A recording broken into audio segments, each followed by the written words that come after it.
Okay, ladies and genatos, today is Friday and it's time to learn some new shit. Today I'm going to show you three mechanics that two of them are really unfair, I would say, and the third one is just the knowledge that everyone should have in order to be a good player in Warcraft Rumble. Okay, number one. I'm going to show you the footage and then we'll go through it and we'll describe everything step by step. Okay? Deploying the whelp eggs by the tower. The tower starts attacking them, boom, and then it stops attacking them and starts attacking the quill board. Okay? Now, let's go very slowly. Here is what is happening here. The tower always attacks the closest target to the tower. That applies to the core as well. So let's see. Right now, the closest target is the eggs. So the tower starts attacking the eggs. Boom!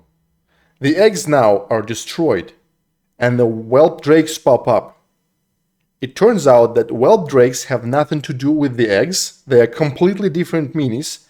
And at the same time, as the attack was going, I deployed my quill boar closer than the drakes, closer to the tower. Now watch this. You see what I'm saying? You see the focus on the quill boar? Okay? That is the mechanic that you guys should know. So when your eggs are destroyed and the drakes pop up, if there is something else closer to the target than your drakes, the tower will switch to them and your drakes will be alive, and the drakes do enormous amount of damage if they're not touched. Now, you're probably thinking like, Bulava, why the hell did you not tell us this when we had this AoE modifier for the towers, right? In PvP. I don't know, I didn't even think about it. But here's how to do it if the tower hits single targets. So the whelp eggs, they have a different talent, not the one that everybody uses with the explosion, the one that release all the drakes when you break one egg. And that's exactly what you're going to use here. You deploy the eggs further as far as you can, and then you deploy the quill boar. The only difference is that deploying the quill boar in this case will require a little bit faster reaction, because when the tower does one hit, you have to have your quill boar ready, so it switches the focus. See? It's not hard, and honestly, between us, it does way more damage than the explosion talent if you do everything correctly. If you deploy some fast mini behind the slow mini, they're going to move with the exact same movement speed. As you can see, the wolf is pushing Thalnos, and the Thalnos is moving like a wolf. It is very, very important sometimes in PvE when you want your meat wagon to move faster and not be that slow.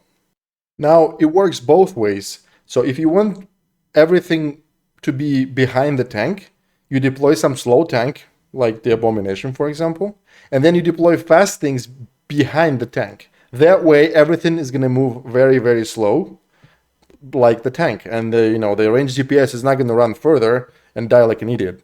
It looks like the map consists of the lines, horizontal and vertical, and in order to make it work like this, you have to deploy things in the same line. That's why you see I'm deploying it at the edge, so I could see the line easier. That way, you're able to deploy things one by one like that, so they move like you plan. In PvP, it saved me a couple of times. It is very important to know, you don't have to practice that, but you have to know how to execute that. Deploy things on one line. Now, the exact same formula applies to flying minis. The only problem is that there is nobody who you would like to push, but if you want your minis to be behind something, that applies to, for example, like Gargoyle and Harpies behind it. Gargoyle, I don't know why you need that, but that the same thing works with Rend and other minis. So flying works the exact same way. The larger hitbox will determine how things are going to go.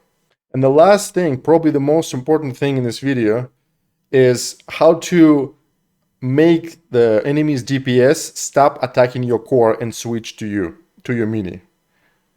You can move things. Just take a look at the footage where we prevent Huntress from damaging our core, and she switches to our Drakisat. The way you do it is you just deploy your mini on the enemy's mini, and it moves the mini.